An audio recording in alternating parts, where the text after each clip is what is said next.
उस शब्द दाव की महिमा गाएंगे, उसके बारे में जानेंगे, ताकि आपको भी समझ में आ जाए कि अगर आप किसी गुरु की शरण में हैं तो आपको वो कहां तक लेके जाएगा। आज इस पे विचार करेंगे। तो सबसे पहले परमात्मा के नाम पे जयकारा लगाएंगे। बोलिए परमपिता परमात्मा की, सदगुरु बंदी छोड़ कबीर साहिब की, सभी संतों की, सभी भक्तों की, आज के आनंद की, सकल हंस को बंदगी साहेब बंदगी सतनाम। तो कबीर साहब समझा रहे हैं कि गुरु मेरे सभी बड़े, अपनी अपनी ठौर, शब्द विवेकी पारखी, सो माथे का मोर। यानी एक ही दोहे में उन्होंने स्पष्ट कर दिया कि सबसे पहले तो यह समझ लो कि इस बात को मत मान लेना कि सारे गुरु आपको परमात्मा तक पहुंचा सकते हैं। क्या सारे गुरु जितने भी टीचर हैं ये आपको डॉक्टर बना सकते हैं? नहीं बना सकते। क्या सारे टीचर आज तक जितने टीचरों से आपने पढ़ा है क्या वो आपको इंजीनियर बना सकते हैं? नहीं बना सकते। क्या जितने सारे टीचर आपने आज तक पढ़े क्या साइंटिस्ट बना सकते हैं? नहीं बना सकते। ये योगदान डाल सकते हैं। पांचवी वाले ने पांचवी पढ़ा दी, सातवीं वाले ने सातवीं पढ़ा दी, 10वीं वाले 10वीं पढ़ा दी, योगदान तो दे दिया इन लोगों ने, लेकिन ये पूर्ण गुरु नहीं है। ये पूर्ण गुरु नहीं है।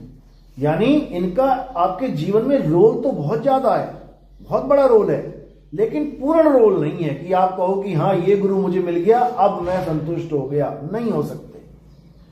पांचवी वाला पांचवी ना पढ़ा तो तुम छठे में कभी आ ही ना पाते। सातवीं वाला सातवीं ना पढ़ा तो तुम कभी आठवीं में आ ही ना पाते। यानी हर गुरु का तुम्हारे जीवन में एक इंपॉर्टेंट रोल है, लेकिन कबीर साहब समझा रहे हैं कि पूर्ण गुरु कौन है? शब्द विवेकी पारखी, सो माथे का मोर। मोर का मतलब होता है जैसे दूल्हा अपने सिर पे मोर लगाता है। बहुत सारे रिश्तेदार होते हैं दूल्हे के, कहो दूल्हे से भी ज्यादा ब्रांडेड कपड़े पहन रखे उन्होंने। दूल्हे ने 10,000 का सूट पहना है, वो 50,000 का पहन के खड़ा होगा, लेकिन वरमाला दूल्हे के सिर में ही गले में पड़ेगी। क्यों? क्योंकि उसने मोर बांधा हुआ है। इसी प्रकार गुरु चाहे कोई भी हो, जो सिर पे धारण करने लायक है वो केवल शब्द विवेकी पारखी गुरु है। इन तीनों को अच्छी तरह याद रखो। शब्द विवेकी पारखी, ये होता क्या है? शब्द विवेकी पारखी। शब्द तो सारे दे रहे हैं। हर गुरु कह रहा है मुझसे शब्द ले लो, मुझसे शब्द ले लो, मुझसे नाम ले लो, आओ नामदान दे देते हैं। हर गुरु कह रहा है और हम ले भी रहे हैं। जो गुरु दे रहा है हम ले भी रहे हैं। तो फिर आगे विवेकी की जरूरत कहां से पड़ गई? शब्द विवेकी पारखी। गुरु जी ने कोई भी नाम दिया आपको, A to Z आपने ले लिया। अब इसमें विवेक की जरूरत, परख की जरूरत पड़ी कहां? विवेक और परख क्या होता है ये भी समझ लो। विवेक का मतलब होता है सत्य असत्य का निर्णय करने वाला। जो सही और गलत का निर्णय करे उसको विवेक कहते हैं कि ये बड़ा विवेकी है, ये हर बात का निर्णय करता है। और पारखी कहते हैं परख करने वाले को कि ये चीज असली है कि नकली है। यानी वो पक्षपात, पारखी कभी पक्षपात नहीं करता, वो तो परख करता है। सुनार के पास कोई सोने की अंगूठी देने आया और कहता है इसका मुझे पैसा दे दो, वो ये नहीं देखता कि चाचा आया, चाची आई, मामा आया, मामी आई, भाई आया, बहन आई। वो क्या करता है? बिना पक्षपात किए वो केवल ये देखता है कि कितना इसमें अशुद्धि है और कितनी शुद्धि। परख करता है वो उस चीज की। तो इसी प्रकार शब्द विवेकी पारखी, सो माथे का मोर। और गुरु मेरे सभी बड़े, अपनी अपनी ठौर। सब गुरुओं को सलाम है, सब गुरुओं को बंदगी है, लेकिन हमें यह पता करना पड़ेगा कि जिस गुरु की शरण में मैं जुड़ गया हूं वो कहां तक उसकी ठौर है, वो कहां तक लेके जा रहा है मुझे।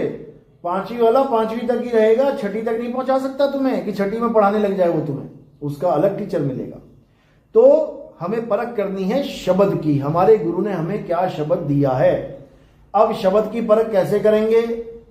हमें क्या पता शब्द की परख कैसे होती है? जो गुरु जी ने दिया हमने ले लिया, अब उसमें हमारा क्या रोल रहा? हम तो जपने के लिए बैठे। गुरु जी आप राम कहोगे राम जपेंगे, आप श्याम कहोगे श्याम जपेंगे, आप ज्योत निरंजन ओंकार कहोगे ज्योत निरंजन ओंकार जपेंगे, आप कुछ भी कहोगे वो जपेंगे, राधा स्वामी वाले राधा स्वामी दे देंगे, तुम राधा स्वामी जपोगे, उसमें तुम कुछ कर ही नहीं सकते, तुम्हारा रोल ही नहीं है। तो शब्द विवेक की पारखी क्या चीज है, इसको समझो। शब्द कितने प्रकार का होता है? शब्द 4 प्रकार का होता है। इस पूरे ब्रह्मांड में, सारी गुरुवाई में शब्द 4 प्रकार के ही होते हैं। पहला प्रकार का जो शब्द होता है उसको कहते हैं जाप, जो आप अपने मुख से जप रहे हो। कोई भी नाम दे दिया किसी गुरु ने, बोलने लिखने पढ़ने वाला, उसको जाप कहते हैं।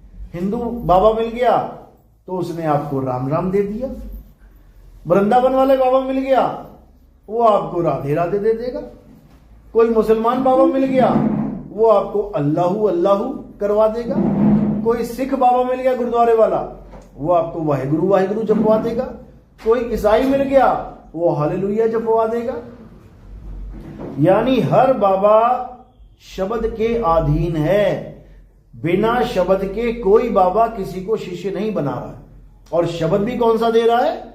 जो उसके धर्म में प्रचलित है। कभी हिंदू गुरु आपको कभी नहीं कहेगा अल्लाहु अल्लाहु जपो, बता दो कोई कहता हो तो। कभी सिख गुरु आपको यह नहीं कहेगा कि तू भाई राधे राधे जप, कभी नहीं कह सकता वो। क्यों? क्योंकि वो सब अपने अपने धर्म के बंधन में हैं। वो सब अपने अपने धर्म के चलाए हुए नामों को आगे बढ़ा रहे हैं, वो किसी और को नहीं जपवाते। लेकिन दे सब जाप ही रहे हैं, राम राम, अल्लाह अल्लाह, वाहिगुरु वाहिगुरु। इसमें समानता क्या है और इसमें भिन्नता क्या है? भिन्नता यह है कि ये सारे नाम अलग अलग दिखाई देते हैं। राम, अल्लाह, वाहिगुरु, गॉड, ये तो हो गई भिन्नता। अब समानता क्या है? समानता यह है कि ये सारे नाम अक्षरों से बने हुए हैं, ये सारे अल्फाबेट से बने हुए हैं। जो हमारी भाषा में 52 अक्षर आते हैं, आ आ ई उ का खा गा, ये सारे आप काउंट करोगे तो 52 हो जाएंगे। इन्हीं 52 अक्षरों से सारे दुनिया के नाम बनाए गए हैं। ये समानता है। जैसे एक मैदे से आप मटरी बना लो, मट्ठी बना लो, आप कुछ और आइटम बना लो, मैदे की तमाम चीजें बन जाती हैं अलग अलग डिजाइन की। अब आप कह रहे हो मैं ये नहीं खाऊंगा, मैं ये खाऊंगा, मुझे डॉक्टर ने मना किया ये खाने से। अरे वो भी उसी से बनी है। मटरी खाने से मना किया डॉक्टर ने, मट्ठी खा रहा है, बनी तो उसी से है, नुकसान उतना ही करेगी। यानी भिन्नता क्या है कि उसके शेप अलग अलग हैं, और समानता क्या है कि वो एक ही तत्व से बनी हुई है, मैदे की सारे पकवान हैं। तो इसी प्रकार जो लोग राम, अल्लाह, वाहिगुरु, गॉड, यहोवा, जितने भी नाम है भगवानों के अलग अलग, ये जिनको अलग अलग मान के बैठ गए हैं, यही अज्ञानता है। असल में ये सारे नाम एक ही हैं। और क्या है? जाप हैं। तो कबीर साहब समझा रहे हैं पहले प्रकार का नाम क्या है? जाप। और दूसरे प्रकार का नाम क्या है? अजपा। अजपा क्या होता है? ऐसा गुरु जब मिल जाए जो हमें मंत्र जपने के लिए ना दे, हमारे श्वासों में चलवा दे। जैसे हिंदू गुरु मिल गया, वो क्या कहेगा? बेटा जपो सोहंग, तो श्वास अंदर गई, सो बाहर छोड़ी, हंग, सो हंग, सो हंग। 24 घंटे चलेगा ये आपके साथ। यानी आप कुछ भी काम कर रहे हो, खा रहे हो, पी रहे हो, घूम रहे हो, लेटे हुए हो, बैठे हुए हो, सांस तो ले ही रहे हो ना। तो श्वास लेते लेते ही नाम चल रहा है, आपको अलग से कुछ जपने की जरूरत नहीं है। जितनी बार सांस लिया उतनी बार नाम जप लिया। इसी को दोहे में, इसी को वाणियों में यूज किया जाता है। श्वासा की माला पे सिमरू में तेरा नाम। यानी श्वासों की ना माला पे सिमरूंगी मैं, मुंह से नहीं बोलूंगी कुछ भी। मुंह से राम राम अल्लाह अल्लाह ना बोलती मैं, श्वासों में बोलूंगी। हिंदू गुरु मिल गया, सोहंग दे दिया। मुसलमान मिल गया, अल्लाहू, श्वास ली तो अल्लाह, छोड़ी तो हु, अल्लाहू अल्लाह, वो श्वासों में अल्लाह अल्लाह कर रहे हैं। सिख गुरु मिल गया तो श्वासों में वाहिगुरु वाहिगुरु, जैसी सांस ली वाहे, छोड़ा गुरु, वाहे गुरु, वाहे गुरु। यानी दे सब मंत्र ही रहे हैं, श्वासों पे चलने वाला, लेकिन दे अलग अलग रहे हैं। इसलिए लग रहा है तेरे गुरु ने कुछ और दिया है, मेरे गुरु ने कुछ और दिया है। तेरे गुरु ने मटरी दी है, मेरे गुरु ने मट्ठी दी है। अरे दोनों ने एक ही दे दिया, मैदा ही दे दिया। अब ये हो गए दो प्रकार के नाम, जाप, अजपा। अब तीसरा है अनहद। वो कैसे? वो कानों में उंगलियां डाल के हमारी काया के अंदर 5 तत्वों की 5 धुनों को सुनाने का ज्ञान है। ये ज्ञान ज्यादातर उन आश्रमों में चल रहा है जो लोग अनहद नाद को परमात्मा समझते हैं, जो शब्द धुन को परमात्मा मानते हैं, लेकिन वो एक की जगह 5 में फंस गए, 5 शब्दों में अटक गए। अब ये 5 शब्द कहां से आ गए? ये 5 धुनें है किसकी? ये 5 धुनें हमारे 5 तत्वों के शरीर की है। आकाश, वायु, अग्नि, धरती और जल, इन्हीं 5 तत्वों से ये हमारी काया बनी है। और हर तत्व का अपना अलग स्वरूप है, उसकी अपनी अलग आवाज है। बाहर बारिश हो रही है तो आप कभी नहीं कहोगे कि बाहर चट्टान टूट के गिर रही है, उसकी आवाज अलग है। जब चट्टान गिरेगी तो उसकी आवाज अलग है, बारिश की आवाज अलग है। हवा चलेगी तो तुम कभी नहीं कहोगे कि आग की आवाज आ रही है, आग की आवाज अलग है। जंगल में आग लगती है, देखो आग की कैसी आवाज आती है। यानी हर तत्व की अलग अलग आवाज है। और जो योगी कानों में उंगलियां डालकर इन्हीं तत्वों की आवाज को सुनते हैं, वो इसी माया में उलझ पुलझ के रह जाते हैं। यानी अनहद नाद भी परमात्मा का असली नाम नहीं है। क्यों नहीं है? कारण क्या है? क्योंकि ये एक नहीं 5 हैं। परमात्मा एक है कि 5 हैं? एक है। बस इसी को समझना है, परमात्मा एक है लेकिन शब्द 5 आ रहे हैं। इसका मतलब कुछ ना कुछ गड़बड़ है। क्या गड़बड़ है? कि ये तत्वों की धुनें हैं, नाशवान तत्वों की। आज हैं, कल नहीं है। दिल की धड़कन देखो 24 घंटे चल रही है, ये भी एक आवाज है। सांस देखो, सांस की भी एक आवाज है। नाड़ी देखो, नाड़ी की भी एक आवाज है। लेकिन कब तक? जब तक ये 5 तत्व चलायमान है। जैसे ये शांत हो जाएंगे, खत्म। पानी बह रहा है, देखो कितनी आवाज है। पानी एक जगह रुक गया, अब बताओ पानी की कौन सी आवाज है? हवा चल रही है साए साए करके, समझ में आ रहा है तूफान की आवाज है। और बिल्कुल शांत है, बताओ क्या आवाज है? इसी प्रकार 5 तत्वों में जो आवाजें हैं और जिसको योगी मान के बैठ गए कि ये परमात्मा की धुन है, ये सब नकली ज्ञान है, ये सब नकल है, ये माया है। और इसी माया से परे होना है। तो 3 प्रकार के नाम हो गए, जाप, अजपा, अनहद। अब इन्हीं तीनों में सारे संसार के गुरु अटके पड़े हैं। या तो मंत्रों में अटके पड़े हैं, राधे राधे जप लो, राम राम जप लो। कोई और बड़ा आ गया, भोले शंकर शिव ओम नमः शिवाय जप लो। कोई और बड़ा आ गया, कुछ और नाम लेके बैठा होगा, बड़ा सा मंत्र। मुसलमान आ गया तो अल्लाह अल्लाह में फंसा दिया उसमें। ईसाई आ गया तो गॉड गॉड में लगा दिया। सिख आ गया तो वाहिगुरु वाहिगुरु में। कहने का मतलब दे सभी नाम दे रहे हैं, लेकिन जो असली चीज देने वाली है उसका भेद नहीं जान रहे। ये दे रहे हैं तुम्हें केवल नाम। जैसे पानी का एक नाम है, हिंदुओं ने पकड़ लिया जल, अंग्रेजों ने पकड़ लिया वाटर, साउथ वालों ने पकड़ लिया नीर, तोय। अब पानी एक लेकिन उसके नाम अनेक, जल, वाटर, नीर, तोय, पानी। अब पानी जो तत्व है वो है असली वस्तु, और पानी के नाम जो हैं वो है नकली वस्तु।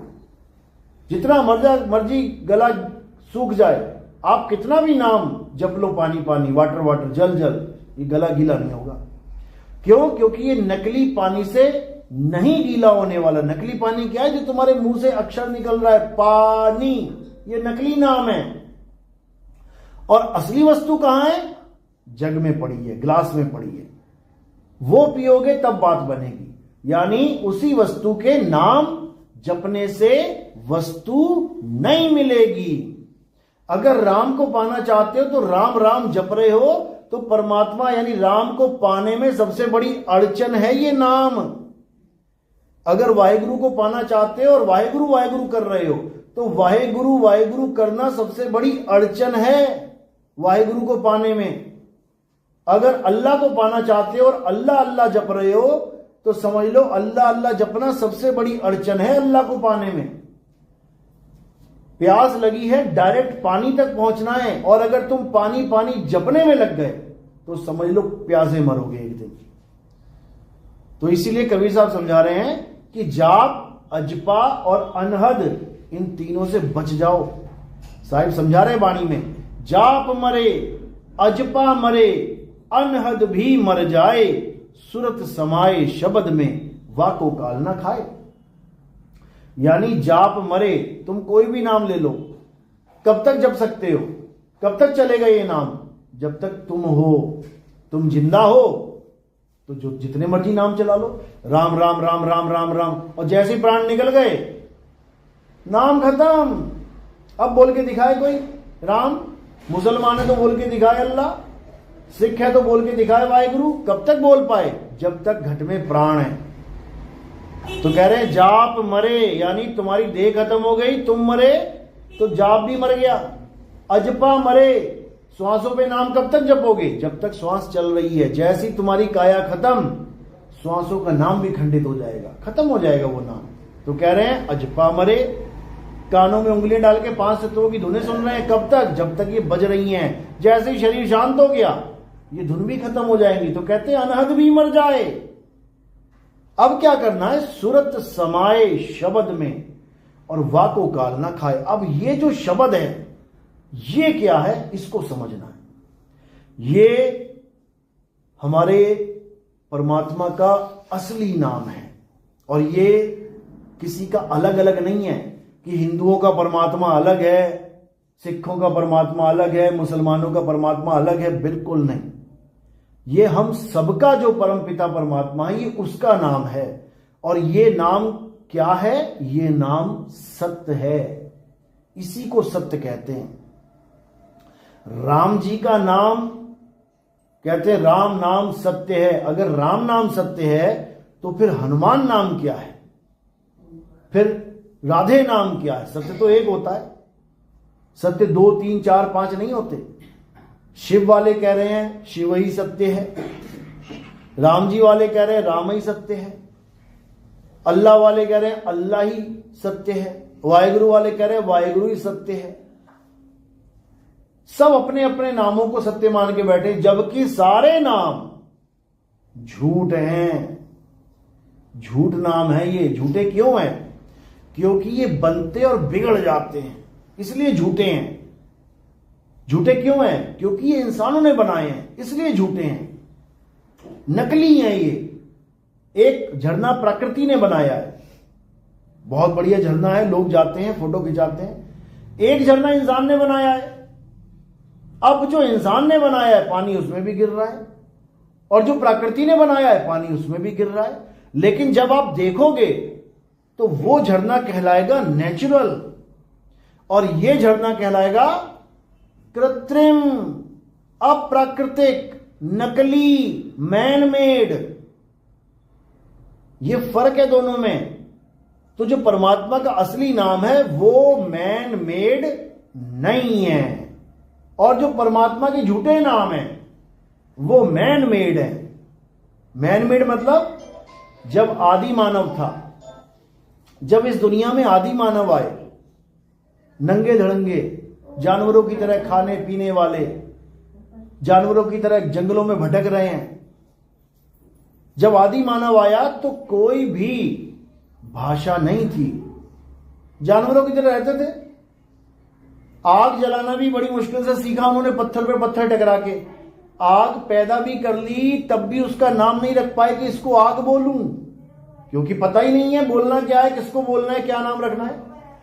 धीरे धीरे धीरे धीरे विस्तार हुआ बुद्धि का, तब उन्होंने अपने मुंह से निकलने वाले हर अक्षर की लिपिबद्ध एक रूप बना दिया।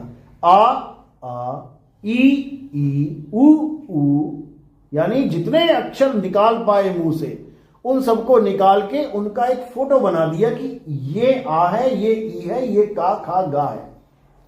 अब ये सिस्टम केवल हिंदुस्तान में चला, क्योंकि आदि मानव जो हिंदुस्तानी थे वही हिंदी बोल रहे हैं, वही 52 अक्षर को यूज कर रहे हैं। जो अंग्रेज आदि मानव थे उन्होंने क्या किया, उन्होंने अपने मुंह से निकलने वाली हर आवाज को लिखना शुरू कर दिया। ए, हम लोग कहां से शुरू हुए? आ से। वहां वो कहां से शुरू हुए? ए से। A B, C, D. हमने कितने अक्षर बनाए?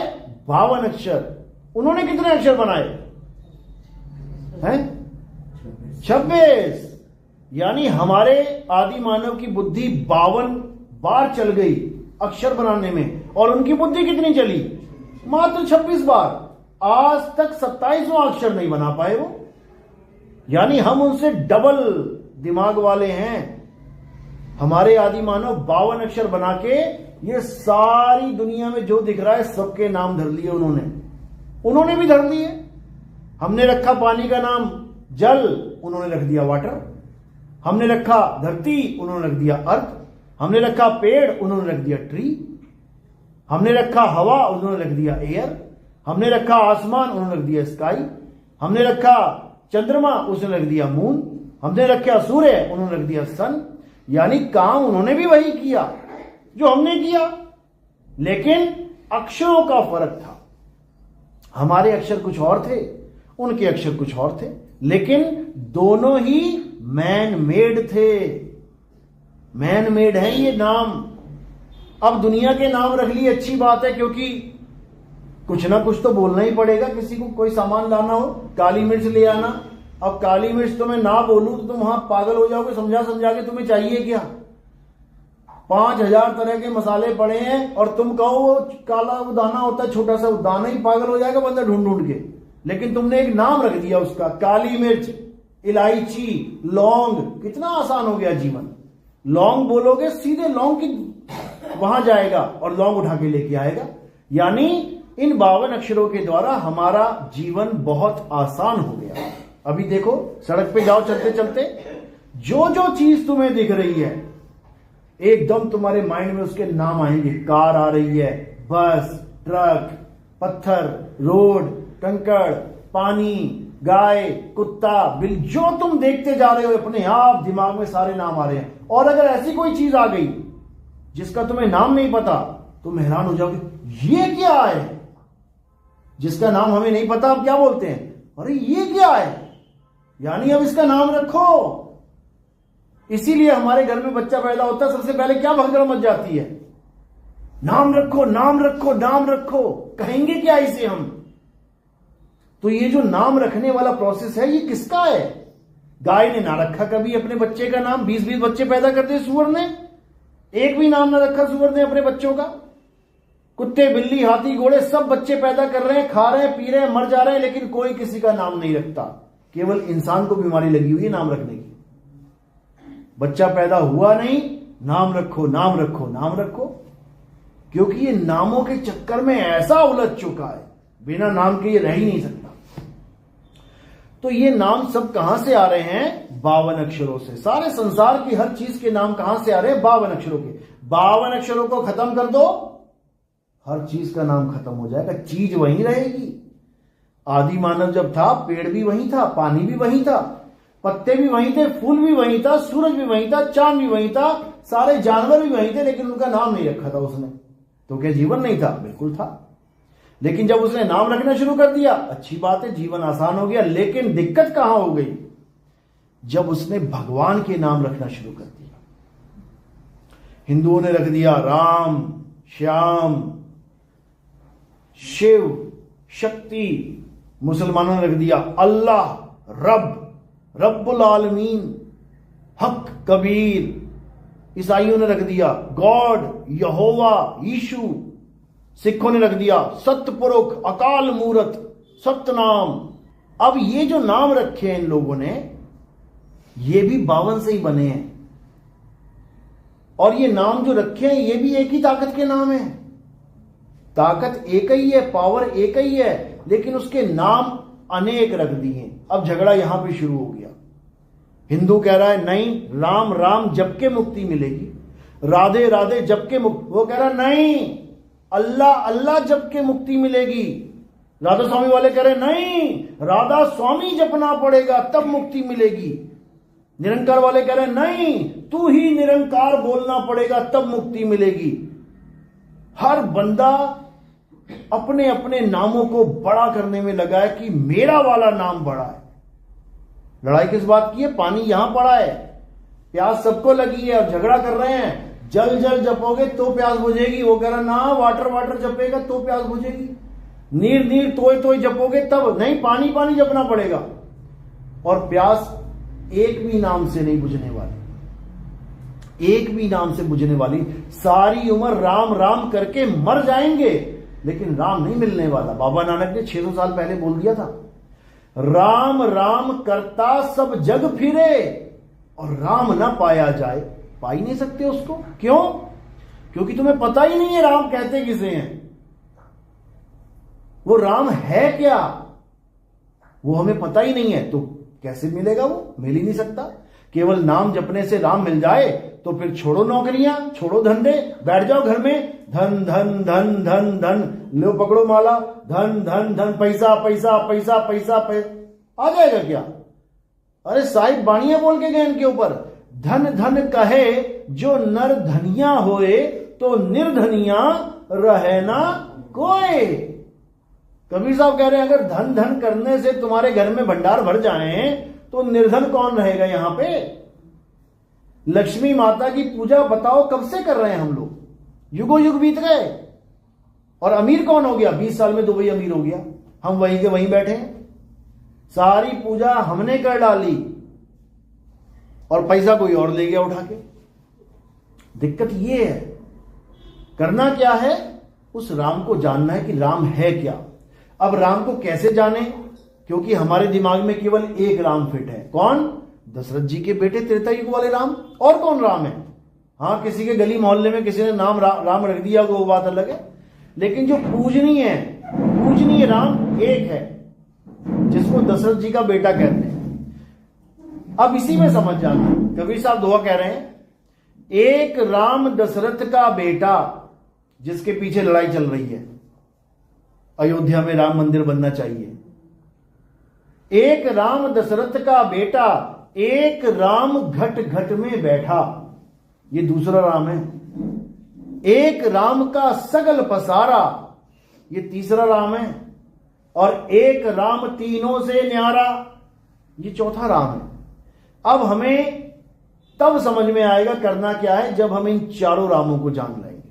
ये चारों राम केवल हमारे नहीं, सबके हैं। हिंदू, मुस्लिम, सिख, ईसाई सबके हैं। तो पहला राम कौन है? पहला राम है ये काया। एक राम दशरथ का बेटा। दशरथ का बेटा कौन है? जो तुम्हें दिखाई दे रहा है, जो लोगों को दिखाई दिया, हां राम जी आ गए, उनका नाम राम रख दिया। आप हनुमान जी की फोटो देख के कभी नहीं कहोगे कि राम जी की फोटो है। कैसे पहचाना? इस काया से। तो पहला राम कौन है? काया राम। ये तुम्हारी काया भी राम है, तुम्हें देख के लोग पहचानते हैं कि तुम कौन हो। और दूसरा राम कौन है? जो घट घट में बैठा, वो कौन है?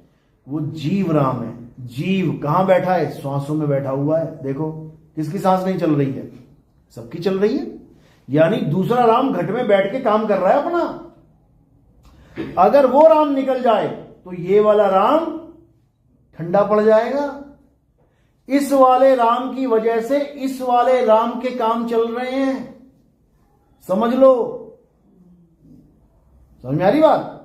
एक राम दशरथ का बेटा काया राम, एक राम घट घट में बैठा, आप सब में बैठा हुआ है, जो सांस चल रही है आपकी। कुत्ता, बिल्ली, हाथी, घोड़ा, कछुआ, जो मर्जी ले लो तुम, वो दूसरा राम सब में बैठा हुआ है। जीव राम कहते हैं जिसको, जीवात्मा। जीवात्मा, सब में जीवात्मा है ना, सब में है। अब तीसरा राम कौन है? एक राम दशरथ का बेटा, एक राम घटघट में बैठा, एक राम का सगल पसारा। ये जितना पसारा आपको दिख रहा है, सिलीगुड़ी में आज से 200 साल पहले जो आया होगा या 100 साल पहले जो आया होगा, अगर उसको आज की सिलीगुड़ी दिखा दे, वो कहेगा बाप रे बाप ये क्या है। अरे यहां तो 2 झोपड़ियां इधर थी और 2 झोपड़ियां उधर थी और पूरा जंगल था। तो ये पसारा किसने डाल दिया? किसने किया ये पसारा? तुम्हारे घर देख लो, तुम्हारे परदादा का घर देख लेना, और तुम अपना घर देख लेना, और आने वाली जनरेशन का घर देख लेना। पापा दादा चले गए झोपड़ी में, तुम आए बिल्डिंग में, और अगला आएगा महल में। ये पसारा कौन कर रहा है? ये तीसरा राम जो अंदर बैठा हुआ है, वो कौन है? मन राम। ये मन राम का बहुत तगड़ा पसारा है। सारे संसार में इसी ने पसारा कर रखा है। जंगल कटवा कटवा के बिल्डिंगें कौन बना रहा है? ये मन ही बना रहा है। अकेले आदमी को दुकेला कौन कर रहा है? मन ही कर रहा है। दुकेले को तिकेला चौकेला पचकेला कितने कर रहे हैं? बच्चे पैदा हो रहे हैं। अकेला आदमी बैठा बैठा बोर हो रहा है तो उसका मन कहता है शादी कर ले, शादी कर लेता है। उसके बाद यहां तक भी नहीं रुकता, उसके बाद आगे पसारा, 1 बच्चा 2 बच्चा 3 बच्चा कर रहा है। ये मन का पसारा है, सारा खेल मन का है। तो कह रहे हैं एक राम दशरथ का बेटा, एक राम घटघट में बैठा, एक राम का सगल पसारा, एक राम तीनों से न्यारा। ये जो तीनों से न्यारा राम है, ये कौन है? ये हम सबका पिता है, जिसको परम पिता परमात्मा कहते हैं, जिसका आगे कोई पिता नहीं है। परम पिता, सबका पिता, उसका कोई पिता नहीं है। राम जी के पिता हैं, कृष्ण जी के पिता हैं, हनुमान जी के पिता हैं, सबके पिता हैं, लेकिन परम पिता परमात्मा का कोई पिता नहीं है। उसको जानना है। जब उसको जान जाओगे तो सारा खेल समझ में आ जाएगा, और कुछ नहीं करना है। तो सबसे पहले हमें यह जानना है कि राम है क्या। परम पिता परमात्मा ही असली राम है, जो घट घट में समाया हुआ है। कैसे समाया हुआ है? जैसे 1 लाख घड़ों में पानी भर के रख दो और ऊपर एक चांद आ जाए, रात में देखोगे तो हर घड़े में तुम्हें चांद दिखाई देगा। यानी जो ऊपर है वो अपनी छांव, अपनी परछाई नीचे दिखा रहा है। यानी ऊपर कौन है? परम पिता परमात्मा। नीचे कौन बना हुआ है? ये जीवात्मा। उसी परमात्मा का अंश हर घड़े में दिखाई देगा। इसी को बोला है ईश्वर अंश जीव अविनाशी। यानी ईश्वर जीव नहीं है, ईश्वर जीव से परे है। जीवात्मा हर घड़े में बैठी हुई है, लेकिन जो असली ईश्वर है वो हर घड़े से ऊपर है, वो अलग है, वो बंधन में नहीं है। जीव बंधन में है। ये सारे बंधन, यानी ये जितने भी पिंजड़े हैं, इनके अंदर जीव आत्मा रूपी तोता बैठा हुआ है पिंजड़े में, और ये दिन रात बोल रहा है। आपका तोता आपके पिंजड़े में बोल रहा है, हमारा तोता हमारे पिंजड़े में बोल रहा है। अब इस तोते को करना क्या है? पिंजड़े से मुक्ति दिलवानी है। अब गुरु ऐसा मिल गया जो कह रहा है कि पिंजड़े में ही परमात्मा है। यानी तुम पूछो गुरुजी परमात्मा कहां रहता है? अरे बेटा तेरी शरीर में परमात्मा रहता है। अगर ये बोलने वाला गुरु तुम्हें मिल गया तो समझ लो कि तुम फंस गए। ये बिल्कुल वैसा हो गया जैसे किसी कैदी को बोला जा रहा है, अरे बेटा तेरा पिता वो जेल में ही रहता है। तो कैदी की खोज खत्म। कैदी कभी सोच भी नहीं सकता कि मैं जेल से बाहर जाऊं और अपने पिता से मिलूं। वो क्या सोच रहा है? अरे जेल में ही मेरा पिता, मैं भी जेल में, मेरा पिता भी जेल में। सबसे बड़ा अज्ञान है दुनिया का ये। जिस पिता को वो जेल में बता रहे हैं, असल वो पिता नहीं है। वो कौन है? वो तीसरा राम है।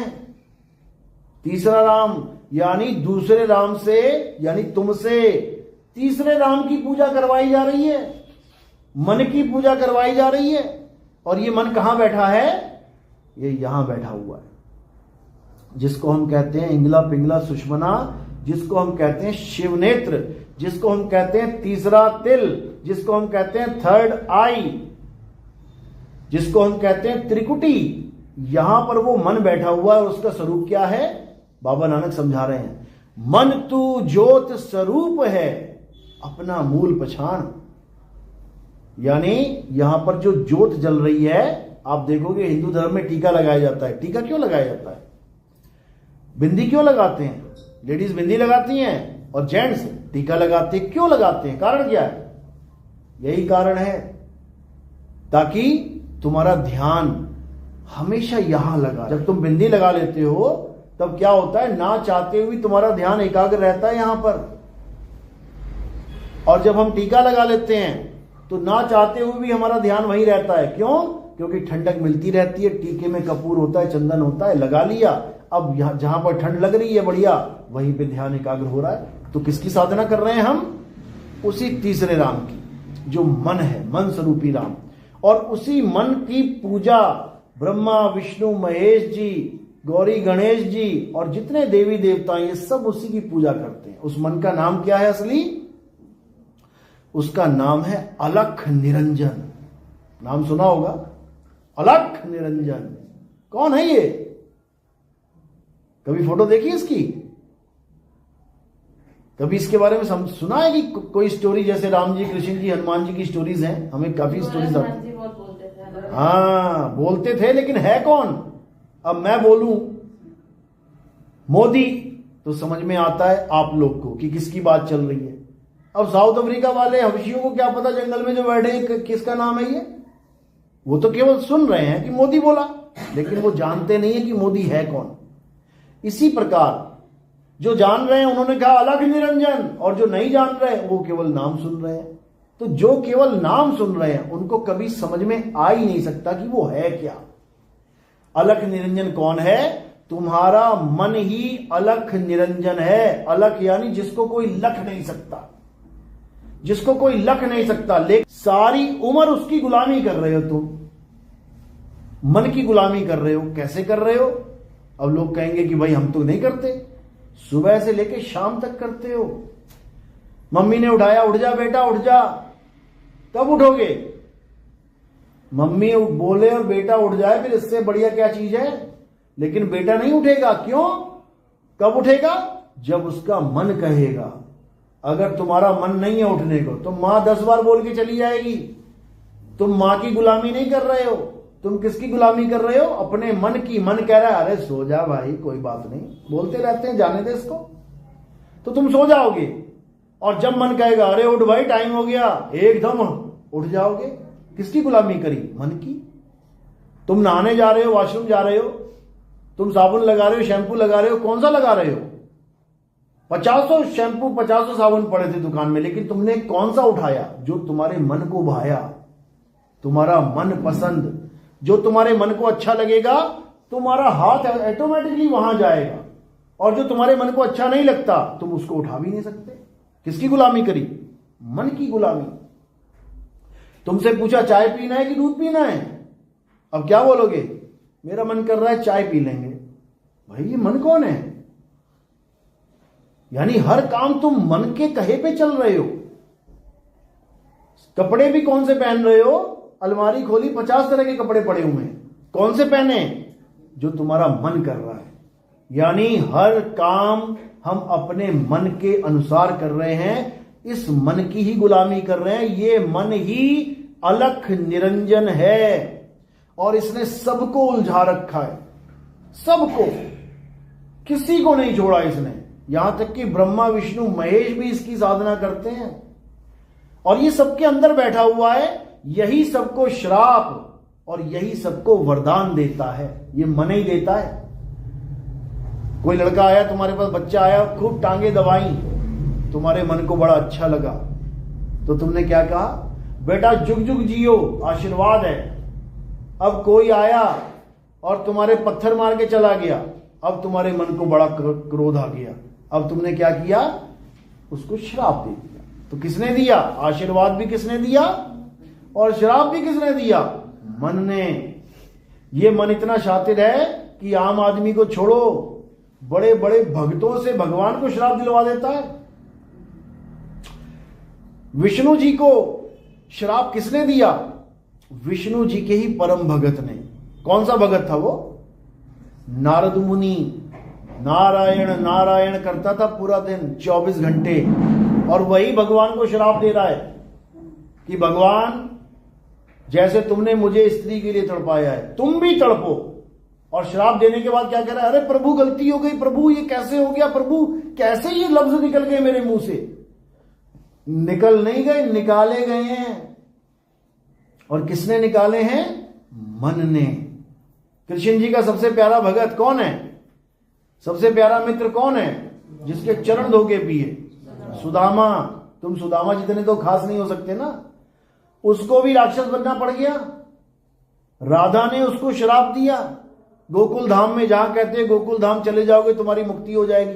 वो गोकुल धाम पहुंच गया था, उसको फिर राक्षस बनवा दिया। राधा ने श्राप दिया उसे। तो कौन दे रहा है अंदर बैठ कर श्राप? मन ही दे रहा है। ये मन कभी भी किसी को राजा बना सकता है, ये मन कभी किसी को भिखारी बना सकता है। इस मन को कोई समझ ही नहीं सकता, और असली दुश्मन जो है वो हमारा मन ही है। आज बड़े बड़े लोग छोटी सी गलती करने पर, और किसके कहने पे, मन के कहने पे, जमीन में आके गिरते हैं। वो देख लो, एक इन्फ्लुएंसर है, बड़े बड़े लोगों के साथ इंटरव्यू हो गए उसके, और एक छोटी सी लाइन उसने बोल दी गलत, आज थू थू हो रही है और कोर्ट केस के चक्कर लग रहे हैं उसके। किसके कहने पे? इस मन के कहने पे। तो साहिब क्या कह रहे हैं? मन के हारे हार है और मन के जीते जीत। कहे कबीर गुरु पाइये मन ही के प्रतीत। समझ लो, यानी मन एक ऐसा घोड़ा है जो तुम्हें दौड़ाता ले जा रहा है। अब करना क्या है? कहें कबीर गुरु पाइये मन ही के प्रतीत, यानी अब इस पे लगाम लगानी है और गुरु धारण करना है, तब काम बनेगा, नहीं तो नहीं बनेगा। तो इसी मन से बचाने के लिए परमपिता परमात्मा संतों को भेजते हैं कि तुम बच जाओ इस मन से, क्योंकि ये मन इतना शातिर है कि तुम्हें जन्मों जन्म अलग अलग योनियों में भटकाता है। यही मन तुम्हें आज कहां लेके आया है? इंसानी जन्म में।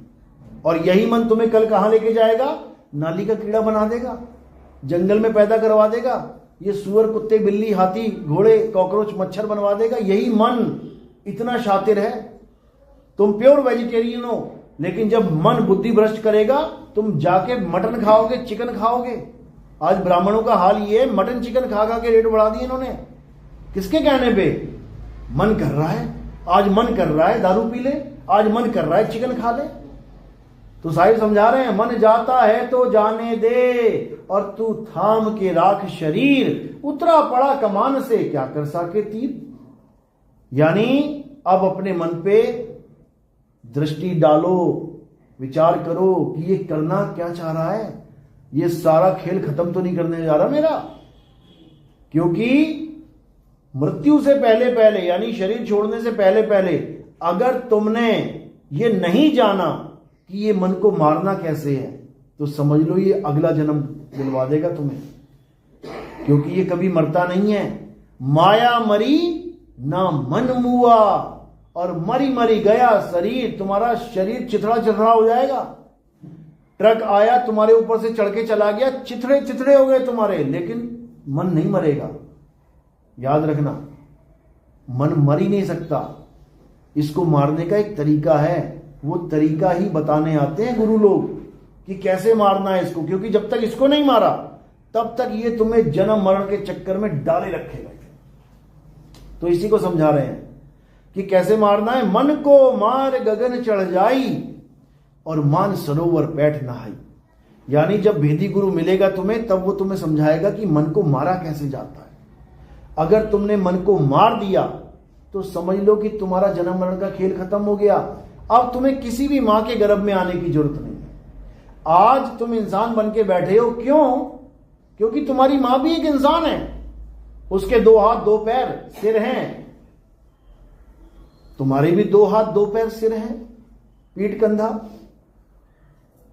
अगर तुम्हें ऐसी मां मिल जाती जिसके 4 पैर 1 पूंछ 2 सींग होते, गाय हो गई, भैंस हो गई, बकरी हो गई, तो तुम्हारे भी 4 पैर 1 पूंछ 2 सींग होते और होंगे आगे जाके।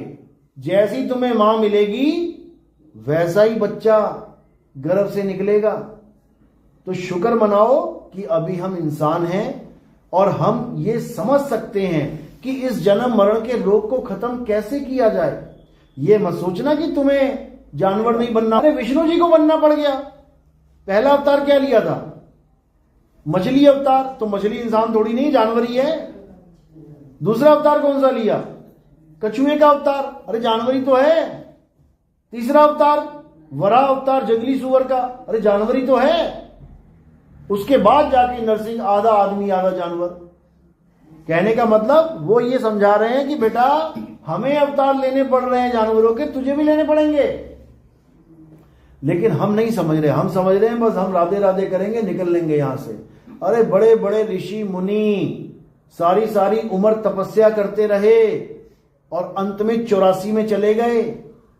वो देखो एक कथा आती है भागवत में, एक ऋषि सारी उम्र जिसने लगा दी राधे राधे राम राम ओम नमः शिवाय करते, वेद पढ़ते, हवन यज्ञ करते, बूढ़ा हो गया, मरने वाली हालत हो गई। एक हिरन आ गया उसके आश्रम में, हिरन का बच्चा पाल लिया उसने। अब खूब हरी हरी घास खिला रहा है, पानी पिला रहा है। अच्छा कर रहा है कि बुरा कर रहा है? अच्छा कर रहा है। खूब खिला रहा है, पिला रहा है, खूब सेवा कर रहा है, भजन भी कर रहा है, सेवा भी कर रहा है, भजन भी कर रहा है से। लेकिन मोह पड़ गया, प्रेम में पड़ गया। अब भजन, ये नहीं भजन छोड़ दिया, भजन भी कर रहा है, जो करता था कर रहा है। और करते करते करते करते एक दिन हिरण के बच्चे को बांध के भक्ति में बैठा हुआ है, ध्यान लगा रखा है, और एकदम अंत समय आ गया।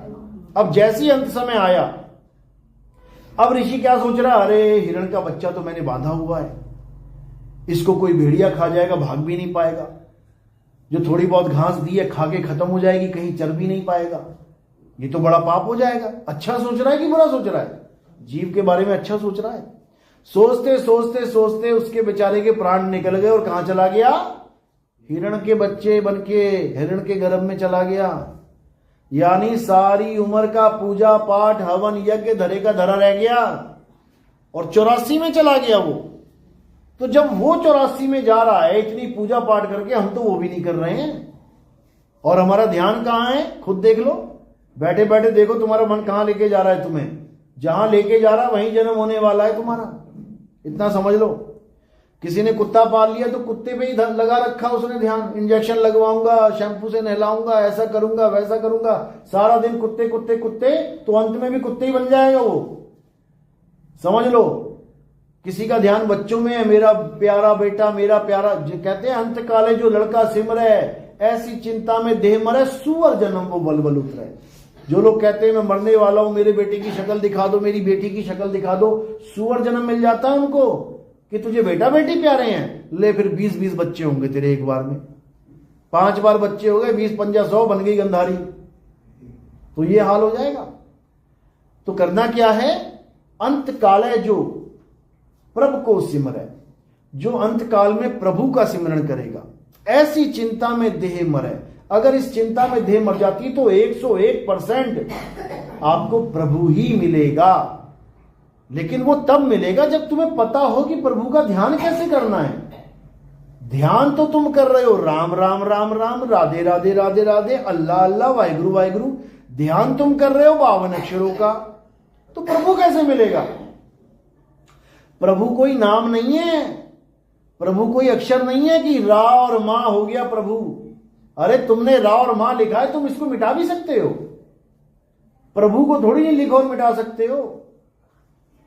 तो प्रभु को जानना है तो पहले जानना पड़ेगा कि प्रभु का स्वरूप क्या है। प्रभु का क्या स्वरूप है इसको समझ लो। गीता में यही समझाया गया है कि हे अर्जुन, जो लोग मुझे शरीर मानते हैं, एक आदमी मान रहे हैं। कृष्ण जी कौन है? आदमी। राधा कौन है? औरत। शिखंडी कौन है? नपुंसक। जो ये मानते हैं वो कभी मुझे नहीं जान सकते कि मैं क्या हूं। क्यों नहीं जान सकते? क्योंकि हे अर्जुन, जो मुझे शरीर मानते हैं, यानी पैदा हुआ, पल रहा है, मर जाएगा, वो कभी मुझे जान ही नहीं सकते कि मैं क्या हूं। मैं क्या हूं? हे अर्जुन, मैं अजन्मा हूं, मैं नित्य हूं, मैं शाश्वत हूं, मैं पुरातन हूं, मैं आत्मा हूं। यानी मुझे गलती से भी शरीर मानने की गलती मत करना। और तुम भी शरीर नहीं हो, आत्मा हो। जो अपने आप को सोच लेता है कि मैं आदमी हूं, मैं औरत हूं, मैं बच्चा हूं, बूढ़ा हूं, जवान हूं, वो असल में अपने आप को नहीं जान रहा। और किसको जान रहा है? अपने शरीर को जान रहा है। समझ लो, आपको जो शरीर धारण करवाया गया है, आज आपको पीली साड़ी में बैठे हो, आज आप लाल साड़ी में बैठे हो, आज आप काली साड़ी में बैठे हो।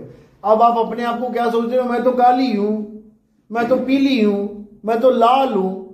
तो यही अज्ञानता है। ना तुम काली, ना तुम पीली, ना तुम लाल। आज तुमने पीली साड़ी पहनी है, कल को सफेद पहन लोगी, परसों को गुलाबी पहन लोगी, फिर कोई नारंगी पहन लोगी, फिर कोई हरी पहन लोगी। यानी तुम वही रहोगी। तुम्हारे कपड़े बदलते रहेंगे। इसी प्रकार हम वही रहेंगे जो हम हैं। कौन है हम? आत्मा। और हमारे कपड़े बदलते रहेंगे। आज आदमी, कल औरत, परसों कुत्ता, बिल्ली, हाथी, घोड़ा, सुअर, मछली, मक्खी, मच्छर, खटमल, कीड़े मकोड़े। शरीर बदलते रहेंगे, लेकिन तुम नहीं बदल सकते। तुम वही हो जो तुम हो। बस तुम्हें वो जानना है कि मैं हूं क्या। तो अध्याय 2 जरूर पढ़ो। गीता का अध्याय 2 अगर आपने पढ़ लिया, बाकी गीता नहीं भी पढ़ोगे चलेगा, बिल्कुल चलेगा।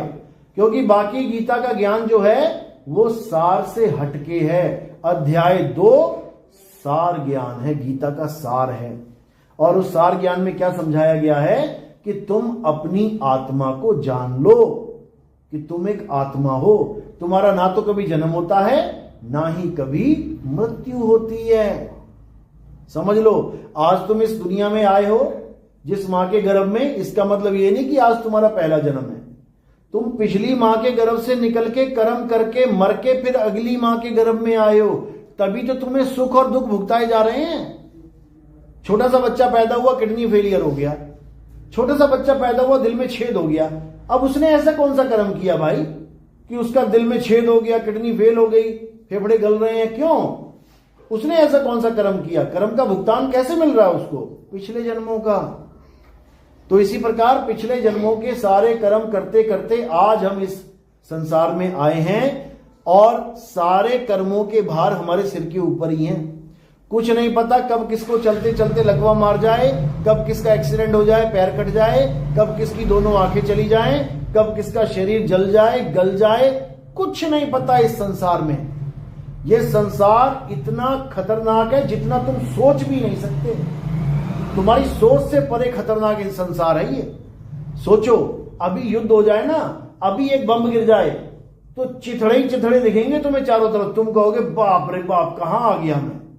अभी सब कुछ शांत है तो लग रहा है बस यही है, एक मकान बनाए दूसरा भी बना लूं, तीसरा भी बना लूं, राजपाट कर लूं, राजा बन जाऊं यहां का। और जब यहां मिसाइलें गिरने लग जाएंगी ना तो सिर छुपाने के लिए भागोगे, कहां फंस गया, हे भगवान ले चलो मुझे यहां से। समझ लो, ये इतना खतरनाक जंगल है जिस जंगल में हम आ चुके हैं। बस हमने क्या कर दिया है, जंगल को शहर बना दिया है। आदि मानव जब आए थे जंगल में आए थे, एक झोपड़ी तक नहीं थी, लेकिन आज देखो बिल्डिंगें बनी हुई है, कोई छोड़ने को तैयार ही नहीं है। सब कह रहे हैं यही रहेंगे, यही है असली घर, यही है अपना धाम। लेकिन ये अपना घर नहीं है, कुछ समय के लिए मिला है। तुम 100 मंजिलें भी बना लोगे ना तब भी छोड़ के जाना पड़ेगा तुम्हें। और ये मत सोचो कि तुम नहीं जाओगे, तुम भी जाओगे। रोज देख रहे हो कोई ना कोई निकल रहा है, अटैक आ रहा है, मर रहा है, वीडियो देख रहे हैं, नासी नासी लड़की गिर गई। हम भी गिर जाएंगे एक दिन। अब कोई कहे कि हां सबने गिरना है, अरे गिरना सबने है, लेकिन तुम करने क्या आए हो इस दुनिया में वो तो जान लो। मरना सबने है, लेकिन काम क्या करने आए हो? मरने से पहले क्या काम ऐसा कर लो कि तुम्हारा जन्म सफल हो जाए, वही नहीं पता किसी को। हिंदू राम राम जपने में लग गया, राधे राधे ओम नमः शिवाय जपने में लग गया, मुसलमान अल्लाह अल्लाह करने में लग गया, नमाजें पढ़ने में लग गया, सिख वाहिगुरु वाहिगुरु जपने में लग गया, वो ईसाई चर्च में जाके जपने में लग गया। ये जपने अपने का वाला काम नहीं है। क्या करना है? अपनी आत्मा को जानना है। जैसे ही आपने अपनी आत्मा को जान लिया तो आपको क्या होगा? आपको ये बोध हो जाएगा कि मैं शरीर नहीं आत्मा हूं। और जैसे ही ये बोध हो गया तुम्हें कि मैं शरीर नहीं मैं आत्मा हूं, उसके बाद तुम्हारे जीवन से मौत नाम का शब्द खत्म हो जाएगा। उसके बाद तुम कभी मरोगे ही नहीं। कबीर साहब समझा रहे हैं वाणी में, हम ना मरिब मरिब संसारा, हमको मिला जियावन हारा।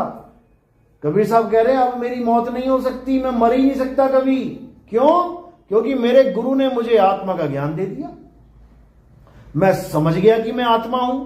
जब तक मैं नहीं समझा था कि मैं आत्मा हूं, मैं अपने आप को आदमी, अपने आप को औरत, अपने आप को बच्चा बूढ़ा जवान मान रहा था। मेरे दिमाग में ये फीड कर दिया गया कि बेटा ये तेरी डेट ऑफ बर्थ है और एक दिन तू मर जाएगा। यही सबसे बड़ा झूठ है इस संसार का। लोग कहते हैं सबसे बड़ा सच क्या है? मौत सबसे बड़ा सच है। मौत सबसे बड़ा झूठ है इस संसार का। कोई मरता ही नहीं है, कोई कभी नहीं मरता। अगर मरी जाए तो स्वर्ग कौन जाए, नरक कौन जाए? मर ही गया तो जाएगा कौन? जा रहा है, इसका मतलब मरा नहीं है, मरा नहीं है। एक धोखा है आंखों का कि देखो मर गया, मरा नहीं है। उसको तो यमदूत ले जा रहे हैं मार मार के। मर ही गया होता तो यमदूत मार किसको रहे हैं? यही समझना है। कोई नहीं मरता। मरने का मतलब क्या है? सोया मोया एक बराबर। जैसे आप सोते हो, जब आप सोते हो तो क्या होता है? आप आराम से चादर तान के सो गए। अब दुनिया देख रही है आप सो गए, लेकिन क्या आप सो गए? कभी नहीं सोते। उसी वक्त तुम दूसरी दुनिया में प्रवेश कर जाते हो। अब क्या दिख रहा है तुम्हें? हाथी आ रहा है सामने से, शेर आ रहा है दहाड़ता हुआ, तुम पानी में गिरे हुए हो, तुम बचाओ बचाओ कर रहे हो, तुम्हें कुएं में फेंक दिया। अरे तुम तो सो रहे हो, तुम तो सो रहे हो, तुम कुएं में कैसे गिर गए? क्योंकि तुम सो नहीं रहे हो। सो कौन रहा है? तुम्हारा शरीर सो रहा है। और तुम क्या कर रहे हो? तुम कुएं में गिरे पड़े हो, बचाव बचाव कर रहे हो।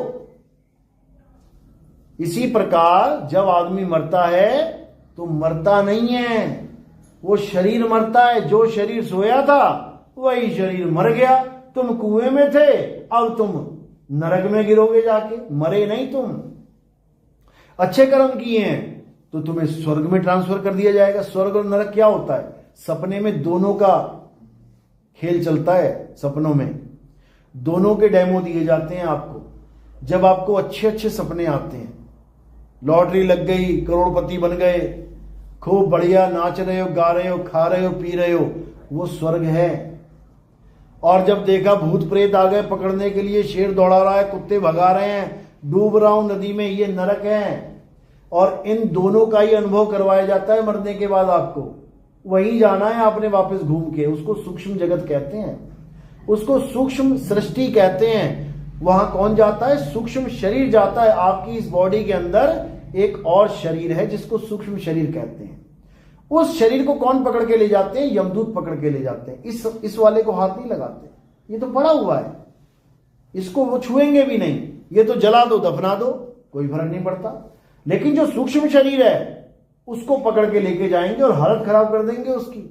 और ये मत सोचना कि उसको मारेंगे तो हमें क्या पता लगेगा। सपने में जब शेर पीछे पड़ता है या तुम्हें कोई मारता है, तुम हड़बड़ा के जब उठते हो तो कहते हो शुक्र है वो सपना था। इतनी हालत खराब हो जाएगी मरने के बाद, शरीर छोड़ने के बाद। और कोई सहाय नहीं है, याद रखना। वो छोटा सा ट्रेलर दिया जाता है तुम्हें रोज कि बेटा यहीं आना है तुझे, देख ले कैसे कर्म करने हैं। समझ लो, जब तक हमें खतरनाक सपने आ रहे हैं इसका मतलब काम खराब है भाई। अब करना क्या है, बचना कैसे है? ना तो यहां और ना तो वहां, इन दोनों जगत में अपने आप को उलझने नहीं देना है, बिल्कुल नहीं देना है। यानी इस संसार को भी झूठ मानो और उस संसार को भी झूठ मानो, स्वर्ग नरक को भी झूठ मानो। कुछ नहीं है ये। कबीर साहब वाणी में समझा रहे हैं, अज्ञानी को स्वर्ग नरक है हरि जाने को नाही, और जिस भव से सब लोग डरत हैं सो भय हमरे नाही। यानी जो आत्मज्ञानी होगा वो ना तो कभी स्वर्ग जाएगा, ना कभी नरक जाएगा, ना कभी गोलोक जाएगा, ना कभी शिवलोक जाएगा, ना कभी ब्रह्मलोक जाएगा। वो किसी लोक में नहीं जाएगा, ना वो सतलोक में जाएगा, ना वो अलख लोक, अगम लोक, अनामी लोक, वो किसी भी लोक में नहीं जाएगा। क्यों? ये सारे लोक बनाए गए हैं और जो चीज बनती है वो एक दिन बिगड़ जाती है। तो वो कहां जाएगा? वो अपनी आत्मा में समाएगा। वो ना इस शरीर में रहेगा, ना वो सूक्ष्म शरीर में रहेगा। वो दोनों को खत्म करके अपने आत्म स्वरूप में रहेगा, क्योंकि वो दोनों जगत इसी मन के बनाए हुए हैं। याद रखो, मन तुम्हें इस काया में भी भरमाता है, मन तुम्हें उस काया में भी भरमाता है। अब तुमने क्या कर दिया? मन को ही मार दिया। जब मन को मार दिया तो दोनों में से एक भी काया नहीं बचेगी, क्योंकि बनाने वाला ही खत्म हो गया। इसीलिए साहिब ने कहा मन को मार गगन चढ़ जाई। गगन चढ़ जाई का मतलब क्या है? मुसलमानों को पूछो खुदा कहां रहता है, क्या बोलेंगे? कहेंगे 7वें आसमान पे रहता है, गगन में ही है वो। लेकिन गलती से वो इसको आसमान समझ रहे हैं कि पहला आसमान है, फिर दूसरा आसमान है, तीसरा आसमान है, 7वें आसमान पे खुदा बैठा है। अरे भाई, एक आसमान तो तुमने रॉकेट से क्लियर कर ही दिया ना, तो ऐसा रॉकेट बना दो कि 7वें आसमान पे चला जाए, मिलाओ अपने खुदा से। क्यों नहीं मिलाते? क्योंकि वहां वो खुदा है ही नहीं। 7वां आसमान क्या है? जब हम गुरु धारण करते हैं, वो हमें 7वें आसमान का भेद बताता है कि कैसे आसमान पे जाना है, क्योंकि आसमान पर जाकर ही हमारा जन्म और मरण खत्म होगा। आसमान से पार चले जाना है, क्योंकि सबसे पहले क्या बना इस संसार में? आसमान ही बना है। उसके बाद ये ग्रह, तारे, सूर्य मंडल, ये मंडल, वो मंडल। तो शुरुआत कहां से है? आसमान से। उसी के ऊपर जाके बैठना है, वहीं खुदा मिलेगा। तो ये सब भेद की बातें हैं, जब गुरु धारण करते हैं तब हमें समझ में आती। तो गुरु का रोल क्या होता है आपके जीवन में? गुरु का रोल होता है कि अगर आप हिंदू हैं और राम राम जप रहे हैं, श्याम श्याम जप रहे हैं, वाहे कुछ भी कर रहे हैं, उसको छुड़वा दे, छोड़ इसको। गुरु का रोल क्या है? अगर कोई मुसलमान आ रहा है और कह रहा है मैं नमाजें पढ़ रहा हूं, मैं अल्लाह अल्लाह जप रहा हूं, तो गुरु छुड़वा देगा, छोड़ दे इसको। अगर कोई सिख आता है कहता है मैं वाहिगुरु जप रहा हूं, तो अगर सच्चा गुरु होगा वो कहेगा छोड़ दे इसको। अगर कोई ईसाई आता है कहता है मैं हालेलुया जप रहा हूं, मैं प्रेयर कर रहा हूं, वो क्या कहेगा? छोड़ दे इसको। यानी हिंदू से राम छुड़वा देगा, मुसलमान से अल्लाह, सिख से वाहिगुरु छुड़वा देगा, ईसाई से उसका जीसस गॉड छुड़वा देगा बिल्कुल। और करवाएगा क्या? जिसको तुम अल्लाह कह रहे हो, जिसको तुम राम कह रहे हो, जिसको तुम वाहिगुरु कह रहे हो, जिसको तुम गॉड कह रहे हो, उस तत्व का ज्ञान करवाएगा। तत्व का ज्ञान करवाएगा, वो कभी नाम का ज्ञान नहीं देगा तुम्हें। तुम्हारे जीवन में नाम देने वाले गुरु आ रहे हैं, इसीलिए दिक्कत है। जिस दिन तत्व का ज्ञान देने वाला गुरु आ जाएगा, सारी प्रॉब्लम खत्म हो जाएगी। अध्याय 4 34वां श्लोक यही समझाया कृष्ण जी ने। हे अर्जुन, जो ज्ञान मैं तुम्हें दे रहा हूं, ये ज्ञान जो तुम्हें मैं दे रहा हूं, इसको प्रैक्टिकल में लाने के लिए, यानी इसको अनुभव में लाने के लिए क्या करना है? तुम ऐसे तत्वदर्शी संत के पास जाओ, दंडवत प्रणाम करके छल कपट रहित होकर उनसे ज्ञान प्राप्त करो। स्वयं भगवान सामने खड़े हैं, अर्जुन को ज्ञान दे रहे हैं, तो तत्वदर्शी के पास जाने की क्या जरूरत है? लेकिन उन्होंने आदेश दिया कि जो मैं ज्ञान दे रहा हूं तुम्हें, वो तुम्हें तत्वदर्शी लखाएगा। मैं तुम्हें समझा रहा हूं आत्मा आत्मा, लेकिन मेरे कहने पर भी तुम समझ नहीं सकते। जैसे मैं तुम्हें कहूं करंट करंट करंट, मेरे कहने पर, सुनने पर भी आप समझ नहीं सकते करंट कैसा होता है, जब तक उस करंट में आपकी उंगली ना लग जाए। तो जैसी उंगली लगेगी आपको एकदम अनुभव हो जाएगा कि करंट क्या चीज होती है। इसी प्रकार गीता का ज्ञान अर्जुन को थ्योरी पार्ट में समझाया गया आत्मा के बारे में, लेकिन जब प्रैक्टिकल की बात आई तो क्या बोल दिया कि तुम ऐसे तत्वदर्शी संत के पास जाओ जिसने उस परम तत्व का यानी आत्मा का अनुभव किया है। वो तुम्हें बताएगा कि आत्मा क्या होती है, और एक बार आत्मा का अनुभव होने पर तुम कभी अज्ञान को प्राप्त नहीं करो। उसके बाद तुम्हारे लिए राम, अल्लाह, वाहिगुरु, गॉड, ये सब एक ही हो जाएंगे। यानी जिसने पानी पी लिया वो कभी पानी के नाम पे झगड़ा नहीं करेगा। उसके लिए जल, वाटर, नीर, तोय, पानी सब यही है जो उसने पी लिया है। तो इसी को समझना है और कुछ नहीं करना है। तो क्या करना है? सोई गुरु पूरा कहावे, जो 2 अक्षर का भेद बतावे। कौन से 2 अक्षर? एक मैन मेड अक्षर, Hindi, Punjabi, Urdu, French, German, Japanese, Portuguese, Spanish, दुनिया भर की लैंग्वेजेस, सारे अक्षर एक छुड़ावे, इनको छुड़वा दे, छोड़ दे इसको। अब क्या करे? एक लखावे, यानी जिसके ये नाम हैं, जिस तत्व के ये नाम रखे गए हैं, राम, अल्लाह, वाहिगुरु, गॉड, खुदा, उस तत्व का लखाव करा दे। तब प्राणी निज घर को जावे, तब जाकर ये प्राणी, ये जीवात्मा अपने निज धाम पहुंचेगी, अपने असली घर पहुंचेगी, इस माया की नगरी से पार पहुंचेगी। तो कह रहे हैं सोई गुरु पूरा कहावे, 2 अक्षर का भेद बतावे, एक छुड़ावे। जो इंसानों ने नाम बनाए हैं ये सब छुड़वा देवे। एक लखावे यानी तुम्हें तुम्हारी आत्मा का ज्ञान करा देवे। तब प्राणी निज घर को जावे, तब जाके ये प्राणी की मुक्ति होगी। इसके अलावा और कोई रास्ता नहीं है। चाहे गीता पढ़ लो, चाहे कुरान पढ़ लो, चाहे बाइबल पढ़ लो, चाहे ग्रंथ कोई भी पढ़ लो, यही इसी का जिक्र मिलेगा तुम्हें। गुरु ग्रंथ साहब में बोला है आत्म देव पूजिए गुरु के सहज सुभाए, यानी अगर पूजा करनी है तो आत्म देव की पूजा करो। बाइबल में बोला है कि परमात्मा कौन है, द होली स्पिरिट। अब होली स्पिरिट क्या है? होली स्पिरिट का मतलब है पवित्र आत्मा। तो भैया हमारे पास भी तो है आत्मा, कि हमें ईसाई बनने की जरूरत है? कृष्ण जी आत्मा आत्मा आत्मा करके चले गए, नहीं समझ में आया हिंदुओं को। अब जीसस होली स्पिरिट कह रहा है तो समझ में आ रहा है। हिंदू से ईसाई बनते चले जा रहे हैं। अरे वही आत्मा हिंदुओं के पास भी है, वही ईसाइयों के पास भी है, वही मुसलमानों के पास भी है। उसका नाम रूह रख दिया है। रूह अविनाशी, जिसका रूह फना नहीं हो सकती। अब रूह के पीछे पड़ जाओ। कहने का मतलब वो वस्तु एक ही है, सबके पास है, लेकिन तुम्हें उसका एहसास नहीं है, इसलिए दिक्कत है। तो क्या करना है अब सबको अपनी आत्मा का ज्ञान लेना है। कौन किस धर्म में है, किस मजहब में है, किस पंथ में है, इससे कोई फर्क नहीं पड़ता। हिंदू को मुसलमान, मुसलमान को सिख, सिख को ईसाई होने की जरूरत नहीं है। क्या करना है? जो मेरी आत्मा है मुझे उसका ज्ञान हो जाए, बस। और वो आत्मा कहां है? वो किसी मंदिर में नहीं है, वो किसी गुरुद्वारे में नहीं है, वो किसी चर्च में, वो किसी मस्जिद में नहीं है। वो कहां है? वो आपके पास है। कबीर साहब समझा रहे हैं, मोको कहां ढूंढे रे बंदे, मैं तो तेरे पास में। वो आत्मा बिल्कुल आपके पास है। सबकी आत्मा अपने अपने पास है ना। घर तो नहीं भूला कोई कि घर भूल आया? कोई घर नहीं भूल के आ सकता। अपने साथ लेके आए हो, आप अपने साथ लेके आए हो, तभी ये शरीर यहां तक पहुंचा है। अगर आत्मा रास्ते में शरीर छोड़ देती तो तुम यहां पहुंच ही ना पाते। यानी ये प्रूफ है कि आत्मा तुम्हारे पास है, लेकिन कहां है? है मेरे पास, तभी तो मेरे हाथ पैर चल रहे हैं, लेकिन है कहां? बस इसी का मुझे ज्ञान नहीं है, इसीलिए मेरे पास राम नहीं है, इसीलिए मेरे पास श्याम नहीं है।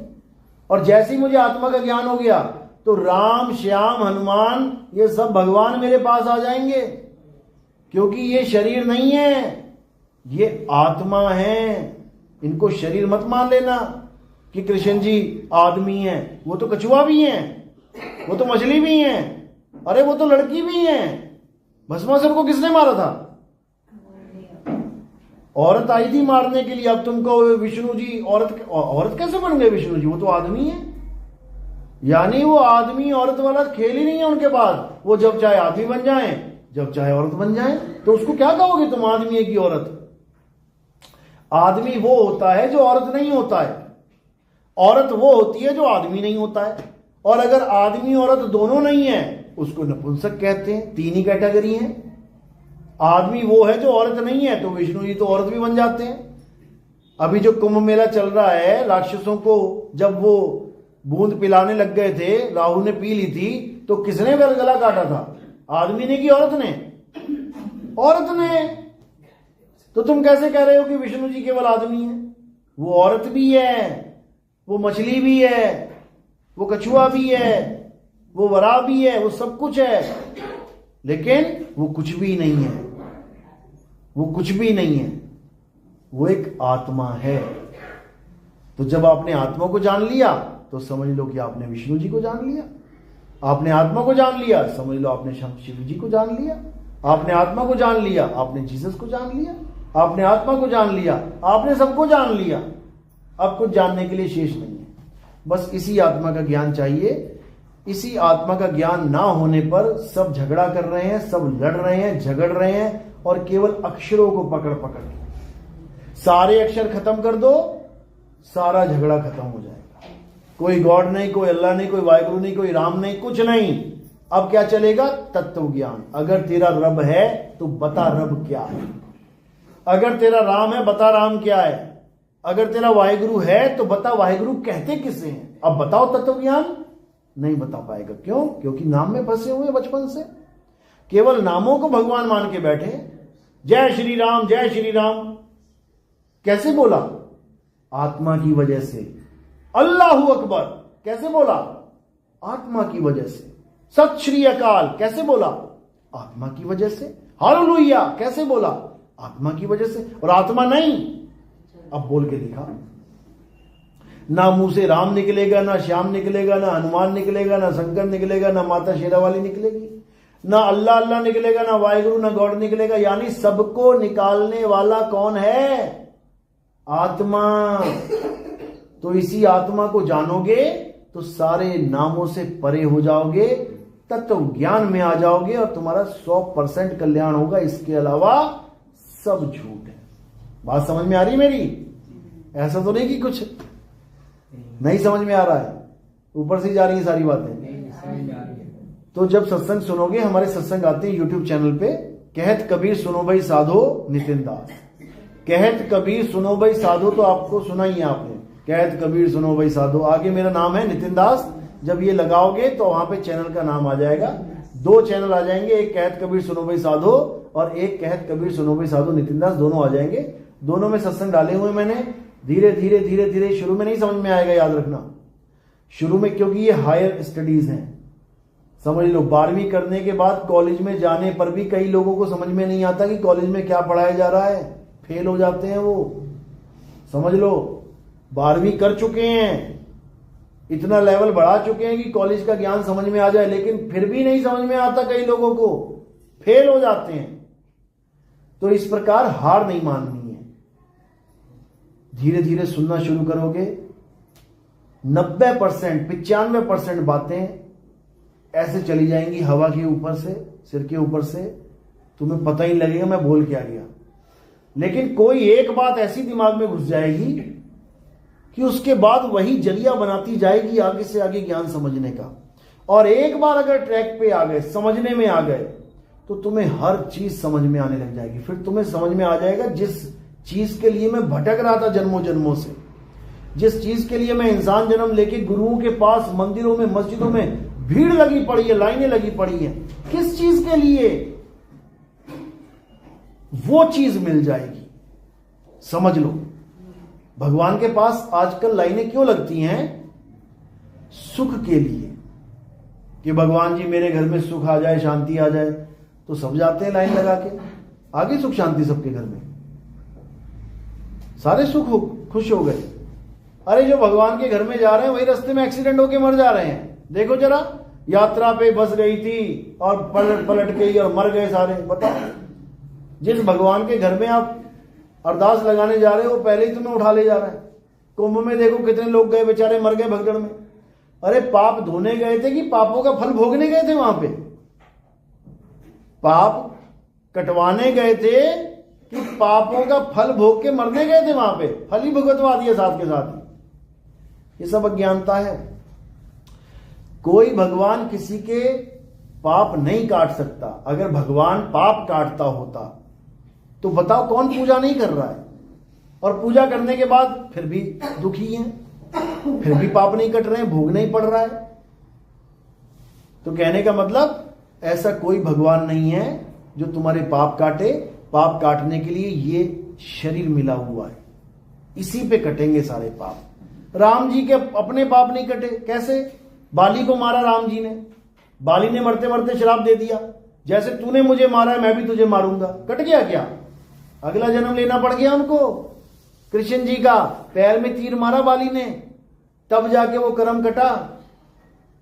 समझ लो, विष्णु जी ने नारद के साथ खिलवाड़ किया, कर्म बना लिया, 14 साल भुगतने के बाद वनवास में तब जाके कटा वो। तो भगवान के नहीं कट रहे, तुम्हारे कैसे कटेंगे? नहीं कट सकते। समझ लो। तो क्या करना है?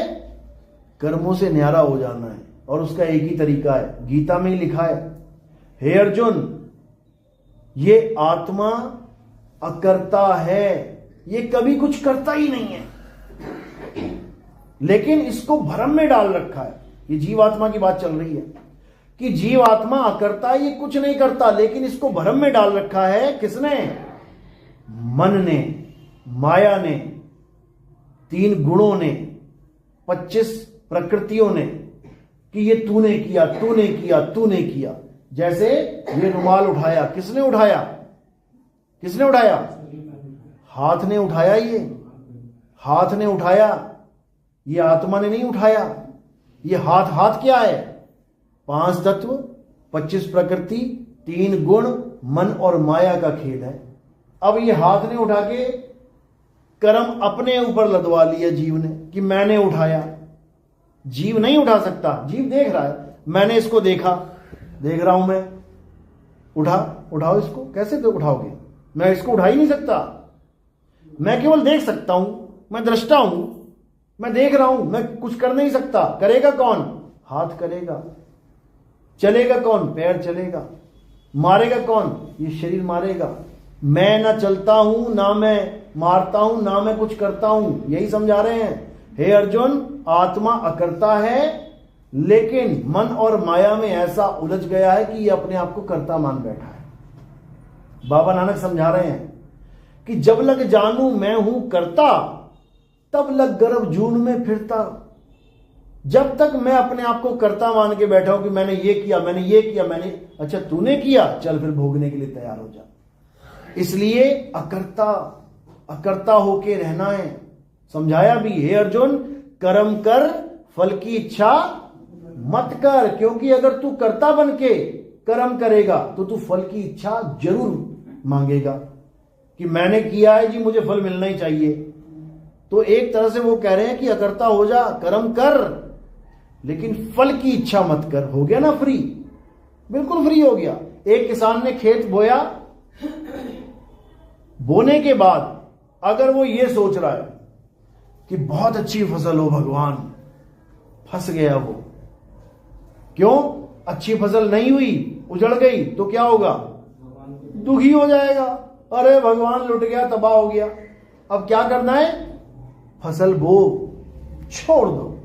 हो गई तब भी तेरी, नहीं हुई तब भी तेरी, हो गए मुक्त। यही एक तरीका है। कर्म करो, फल की इच्छा मत करो। फल की इच्छा करी, फंस गए। एक ही तरीका है मुक्ति का। और अकर्ता भाव में रहना है कैसे? अपनी आत्मा को जान के। जिस दिन आपने जान लिया कि मैं कौन हूं, उस दिन आप मुक्त हो जाओगे। अब आपको कुछ करने की जरूरत नहीं है। अब एक फ्लो के साथ बहते जाओ, यानी संसार में जो हो रहा है उसके साथ बहते जाओ, कर्म करते जाओ, जिम्मेदारियां निभाते जाओ, और उसके बाद अकर्ता होके मुक्ति को प्राप्त कर लो। बस सिंपल, इतनी सी बात है। चलो, तो आज का सत्संग यही समाप्त करते हैं। बोलिए परम